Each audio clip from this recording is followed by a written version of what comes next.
Good morning, everyone. This is Jeffy Kennedy, author of Epic Fantasy Romance. I'm here with my first cup of coffee. That's so good. Today is Thursday, August 4th. Um, well, here we are in August. Beautiful, lush summer. Gotta love it. It's kind of an overcast day here in Santa Fe. We got some rain last night, a little bit. We're supposed to get more today. Robust monsoon season. Uh, there's so much waiting I have to do. So much. But I did get the finances caught up yesterday, and that was a big thing.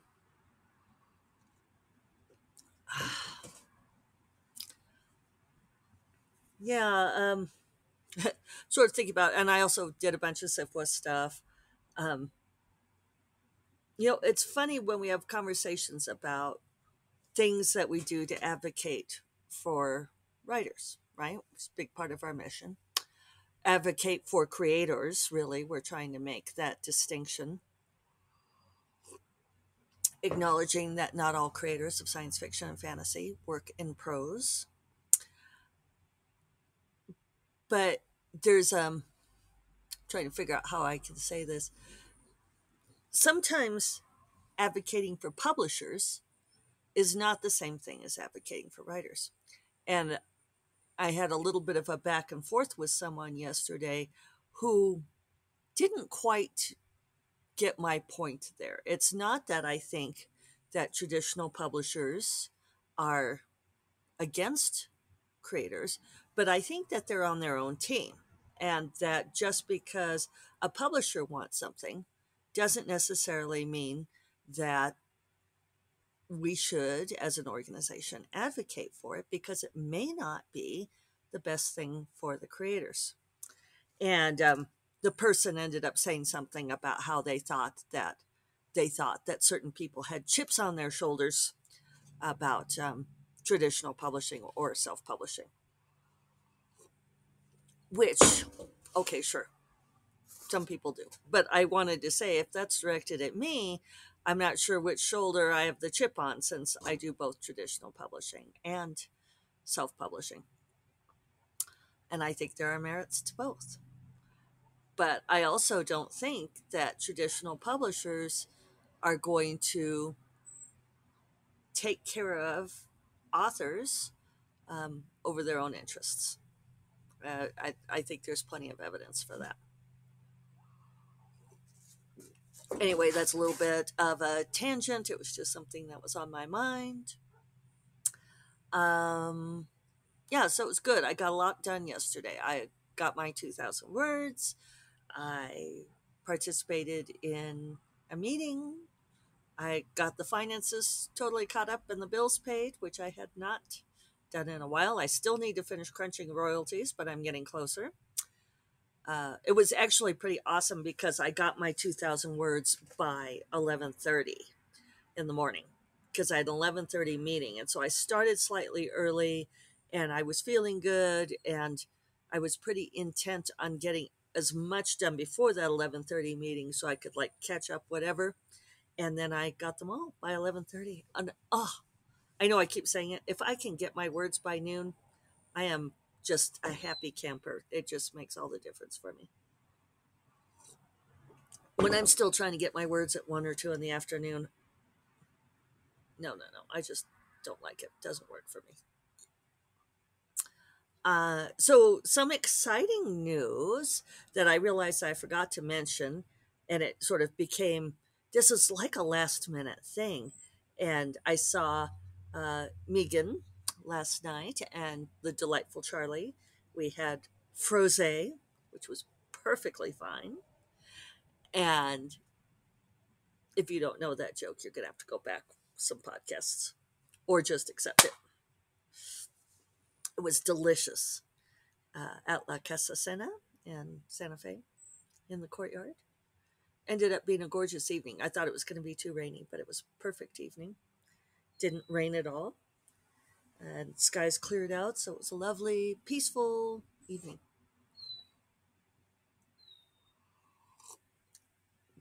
But so we were talking about our plans to go to Las Vegas next weekend.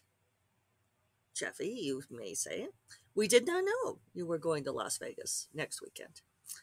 And I will say to you, well, it was a last minute thing. And we just put it together. So, not this Saturday, but a week from Saturday, we are flying to Las Vegas and we are going to see Celeste Barber play at the Venetian. We're going to see uh, her show, her stand up show, which is, I think, it's something like Fine. Fine Thanks. That's it. It's Fine Thanks, which is a nice dovetail with Perfectly Fine. I'm sure I told the Perfectly Fine story here on the podcast. If I didn't, those of you who watch all the time, tell me, and I will tell the Perfectly Fine story. But I think I did.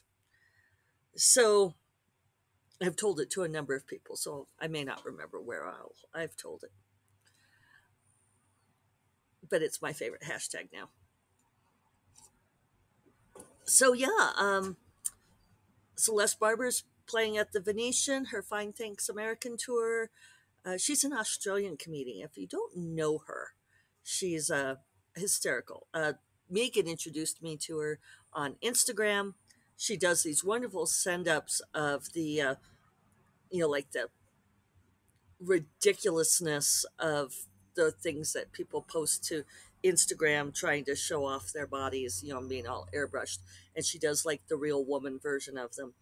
And so she did her Australian tour and she's been up in Canada and she's coming through the States. And we were able to get tickets for her show kind of last minute. I think not a lot of people know who she who she is yet in the US. So we got 4 tickets for $20 each. Dang, I should have given Megan money last night. I forgot. Terrible. Uh, and Megan found us airline tickets on Spirit Airlines out of Albuquerque to Las Vegas for $63 each round trip. So, and it's extra if you want to check a bag. They don't even have like it's the carry-ons aren't even free on. I've never flown Spirit before. I mentioned it to David and he said, "Does it take off from someone's backyard?" And Megan said yes. So we told Megan that if the plane crashes and kills us all, we'll be really unhappy with her. But yeah, you can't even carry on a bag for free. All you can carry on is a personal item. And David needs too many things to keep him going.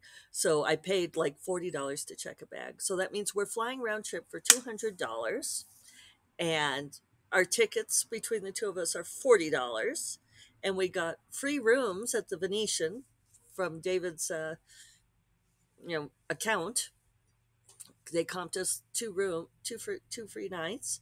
So yeah, we're going to Las Vegas for like $250. No doubt we will end up spending more than that, but not bad, and it should be really fun. I'm excited. So it's yet another weekend. I'm going to be gone in August. I will probably bitch about this later, but right now it sounds cool. I'm home this weekend. Next weekend we're going to Vegas. Going Saturday morning, coming back Monday morning. The following weekend, I will be in Albuquerque at Bubanacan. Oh, wait. No, wrong order. The following weekend, we're going to Tucson to celebrate birthdays, see my family. Then the weekend after that is Bubanacan in Albuquerque. And the weekend after that, Labor Day weekend, I will be in Chicago for ShyCon, for WorldCon. And I'm giving a workshop there. Did I mention? I probably did. I'm pretty excited that I get to give a workshop at WorldCon. And I'm on several panels and things, so that's nice. What's with the mosquitoes? Like they say, April showers bring May flowers. And it's sort of like monsoon rains bring mosquitoes. It's not nearly so poetic or delightful.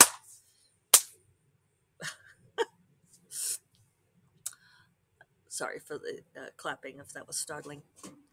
So that's the news in my world. I also need to finish writing this book during August. So hopefully that'll work out. I am teaching a class for the fantasy, futuristic, and paranormal chapter. special interest chapter, I think, still of RWA. A lot of the chapters have been disaffiliating. So, but I think they are still affiliated. So I'm giving a workshop at their meeting on Sunday afternoon, and then we'll be teaching the class for 4 weeks online. So if you want to register for that, I assume you can. I don't think they've even given me links on how to do that, but it's going to be a busy, busy month. But hopefully, with the leavening of a lot of play and with the work, I'll be able to get everything done. Let's see, other news. Some of you may know, if you're following closely on ApolyCon 2023, ticket sales have been postponed until they can revisit the uh, the hotel. The venue was pretty disappointing. I didn't have too many problems, but then Jennifer Armentrout sort of posted a list of all the things they struggled with. Some of them I didn't know about. Boy, the mosquitoes are just everywhere. Sorry. Um, so that's postponed. It's funny because we were at the Hyatt Crystal City in Arlington, suburb of DC. Is there a suburb of DC? Anyway, you know what I mean. And when I was in the bar called the Lobby Bar, which they spell a cute way, but is otherwise unimaginative name, I recognized this high table, or it looked, I was like, oh, I know this high table. And I took a photo of it because it reminded me of this table in the bar at World Fantasy Con in DC in 2014. Uh, and I'm amazed that it was 2014. Time is strange. Um, yeah, I get my years confused. But I know this because I looked it up. I'm spoiling the story. So I took a photo of this table because when I went to World Fantasy Con, it was the first time that I met my second agent in person. And he was not yet there when I arrived. And I was walking into the bar, as one does. And this woman says to me, "Are you Jeffy Kennedy?" And it was one of the first times that someone recognized me. And I said yes. And she says, "Hi, I'm Jennifer Udden." And Jennifer turned out to be my agent's best friend. She was also an agent. And that was the beginning of a fruitful friendship, a long friendship. And there were several other people sitting at the table, agents and editors. And they just kind of took over that high table for the entirety of the conference. They just parked there. And so I would go and I would sit with them, and they would buy me drinks and they would buy me meals. And it was really, it was just really fun. It was like one of the first times as an author that industry people were treating me to stuff. And so I took a photo of this table and I texted it to Jen yesterday because I just finally gotten around to sending it. And I said, this table reminded me of the one that we sat at World Fantasy. And she was like, "Oh my God, the memories." And, and I was like, well, it wasn't the same hotel, was it? And so then when I went back and looked at my emails, that was when I saw it was World Fantasy in like November of 2014. And it was the same hotel. It was the exact same hotel. And the only thing that, now that I know I can match up the memories, yeah, I mean, it's 8 years difference, right? But I find it just really amusing that what is the thing that really triggers Jeffy's memory? Uh, it's the bar. It's the bar, is what Jeffy remembers. Um, so none of us are shocked by this, right? And then, amusingly enough, because one of the things we were doing yesterday is we're working on the Nebula conference for 2023 also, and we we were putting together our RFP, which is what you send to the hotel. It's basically a request for a proposal. We send it to the hotels and ask them to tell us how much it would cost and what the logistics would be. And so we were getting some advice on how to put together the RFP to cover having a hybrid conference because we want to do this as best we can. And so there was a list of like all the hotels where there's previous Nebula conferences, and I saw 2012 conference was at the Hyatt Crystal City. It's like clearly this hotel has like established their brand as serving science fiction and fantasy community. However, the Jennifer L. Armentrout corporation group are not happy with them right now. And when she explained all the things that had gone wrong, besides us not having adequate air conditioning in the ballroom that I was signing in, I don't blame her for being unhappy. But maybe they'll get it together because it's otherwise a decent hotel for a convention. I mean, obviously, lots of us have done it. So I keep meaning to tell Dorinda and forgetting and mentioning here. One of the things about flying back and forth to a Polycon was I flew on Delta, which I have not in, I don't know, probably 2 decades. I have a memory of flying Delta back when we still lived in Laramie. It would have had to have been pre 2007 and uh, missing my connection in, I think, Memphis and having to stay overnight. And they did comp my hotel room, but calling David and just crying because I was so frustrated I couldn't get home. This is when I traveled all the time, and he was like, it'll be all right. But it was, I flew home in the morning and had to get all the way back up to Laramie. And we were hosting a party that afternoon for my own fucking birthday. And it worked out. I got home, everything came off fine, but it was just a low point. And I associated that with Delta, which really it wasn't Delta's fault.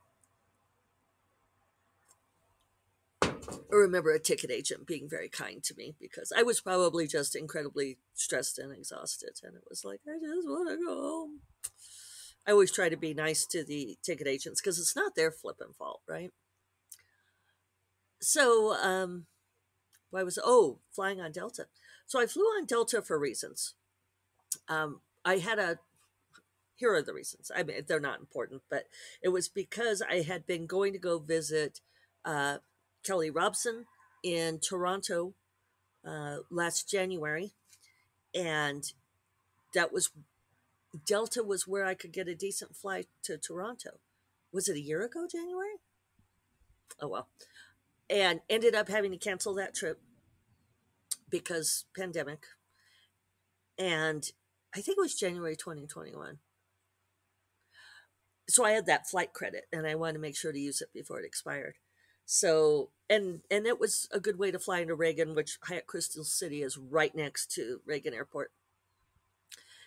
And you guys flying, you all flying Delta was amazing. It was fantastic. The people were great. The planes were so clean. I was saying this to Charlie and Megan last night, and I was said, I'm wondering why I've been messing around with American and Southwest when Delta was so fabulous and not more expensive. And Megan is like, yeah, it's like their planes are skeezier, and it's so true. So they had the TVs and the seat backs and free entertainment, and I was able to watch for free the new Doctor Strange on the way there, and on the way back, Everything Everywhere All at Once, and um, and it's interesting how both of those movies are really playing with multiverse things, and um, yeah, sort of fracturing of realities, and so that was really cool to sort of put that in. I very much enjoyed both movies. I thought both were excellent. Um, and then because I had a connection, I had to fly through Atlanta. I also just watched some fun movies, like on the flanking side of those. But it was nice to be able to just sort of sit in my comfortable seat, which I felt like I had plenty of room, and it was a cozy seat, and I was not in the lap of the person next to me. And they provided the headphones with the little jack, and just to be able to sit there and concentrate wholly on the movie. um, yeah, both of them were really good, and I probably have more intelligent things to say about them, but I'm about out of time, and I am going to go to Ryder Coffee today. So so yeah, I'll have to think of if I have specific things to say about those movies. But I find it very interesting that that's where we are with storytelling, is playing with the whole multiverse thing. um, Many different realities, right? uh, More than one person has commented that we appear to have gotten stuck in a very bad timeline. As we want to go back to the 2016 branch and go into the timeline where Trump did not win that election, and maybe things would have been very different these last 6 years. So, on that note, let's make the best of this timeline that we can. I hope you all have a fabulous Thursday, and I will talk to you all tomorrow. You all take care. Bye bye.